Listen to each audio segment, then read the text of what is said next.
嗨，我是中医师林芷瑜。最近很多人都感冒了，那咳嗽呢都咳很久，好不起来。那如果说已经咳到就是感冒后期，或者是说有的人是因为讲话比较多、比较用力、使用过度而造成喉咙都一直有一点哑哑的、干干的，要怎么处理呢？第一个方法呢，就是这时候不要急着吃补。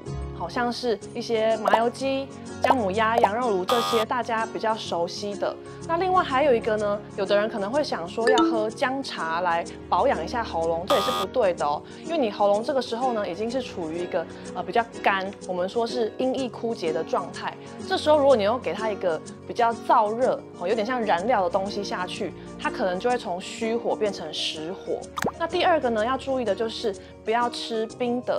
还有比较甜的食物，那因为冰的东西呢，甜的东西它会生痰，那让你的痰呢更难排出来，所以要稍微注意一下。有的人他们可能会想说要喝金桔柠檬来保养喉咙，这时候也是不对的哦，因为金桔柠檬呢它也是比较甜的东西，会生痰。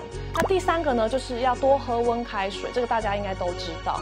那除了说多喝温开水之外呢，中药饮要怎么来调配？有保养喉咙的效果，那你可以用麦冬3克、贝母3克、甘草6片，然后冲泡500cc 的热水。那白天这样子喝1壶呢，就对你喉咙声音哑哑的会有帮助哦。